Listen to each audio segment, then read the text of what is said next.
Now, Yes. Okay. Well, first and foremost, basic question: Why? What was it that inspired this movie for you? I mean, what was it about these characters? Were they based on someone, or? Yeah, I mean, I think I took parts of myself, parts of people I know. I think a lot of us sort of plan our lives out and say, by this age, I want to be here and there. And I sort of thought about that philosophy and put it into Ben's character, and then thought, what would be the worst thing that could happen to this kind of guy? And it does. Exactly. Now, casting-wise, why? We'll just do each of the characters separately, but why was Ben someone that you thought, this guy is anally retentive? I mean, why did you pick Ben for that?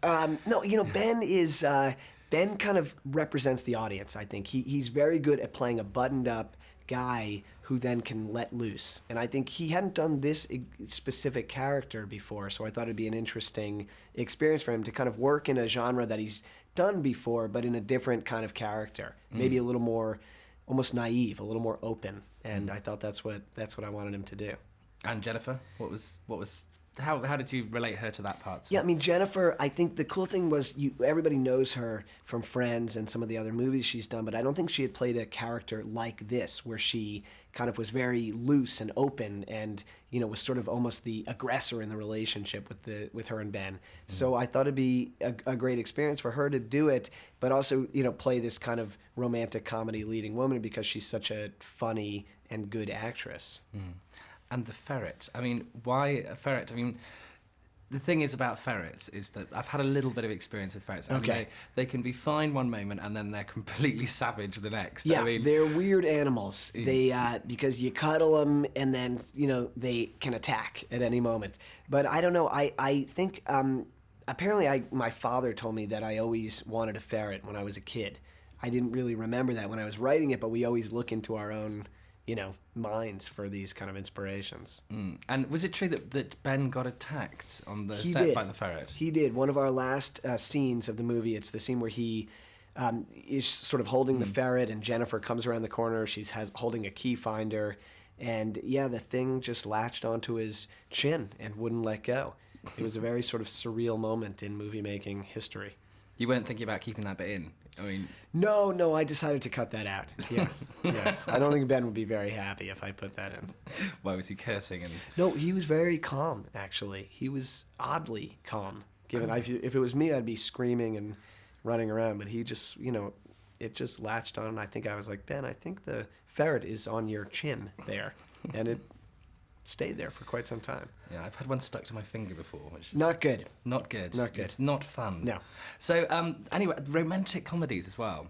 How did you try and... Because romantic comedies, they're pretty stock as far as, you know the thing. Right. It's the journey that matters.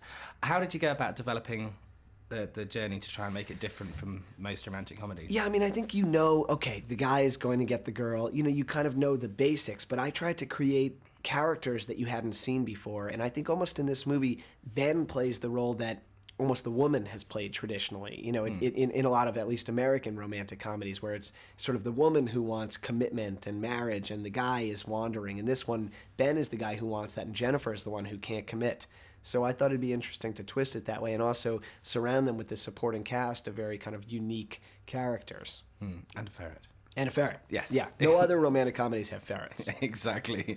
There aren't many like that. No. Now, what was it like on set? Because, I mean, I sort of get the impression that Ben and Jen are quite lively and fun. Yeah, and he's also got Danny DeVito as well, wasn't he, producing it? Yeah, Danny was around. So, I mean, it was a very fun atmosphere. I think, to make comedies, it's helpful to kind of have the set be light and lively and be, in a sort of environment where anything can happen. And it helped that Ben and Jennifer really like each other as people. So that was, we all kind of got along, and we had a good time making this movie.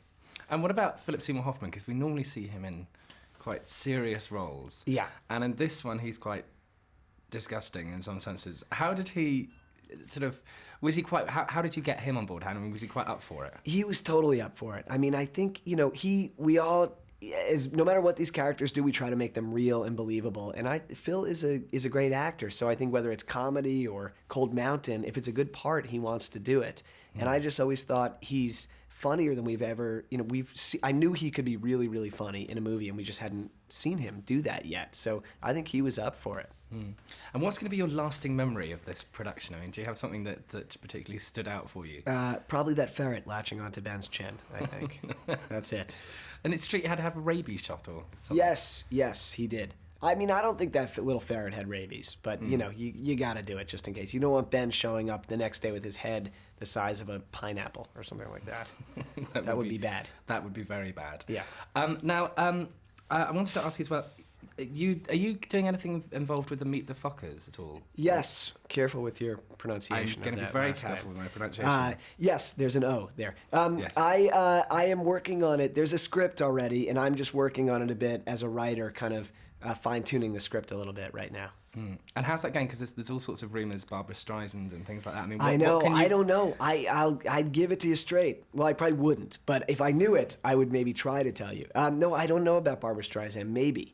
I know I'm watching a lot of old Barbara Streisand movies to try to get her voice in my head, but I'm not sure. Dustin Hoffman is definitely playing Ben Stiller's father.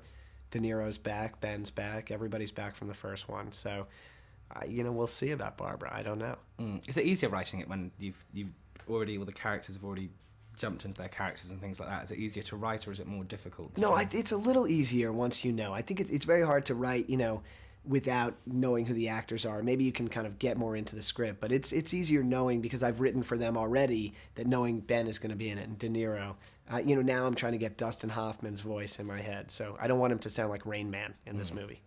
And just to finish up with, okay, if you're going to do a sales pitch about why should people go and see this film, what would your sales pitch be? I think you'll just go and see moments that you can relate to and have a great laugh at the movies. Okay. Thank you very much indeed. Thank you. It's been very nice to meet you. Nice to meet you Take care. too. I Thank enjoyed you. the film. Oh, good.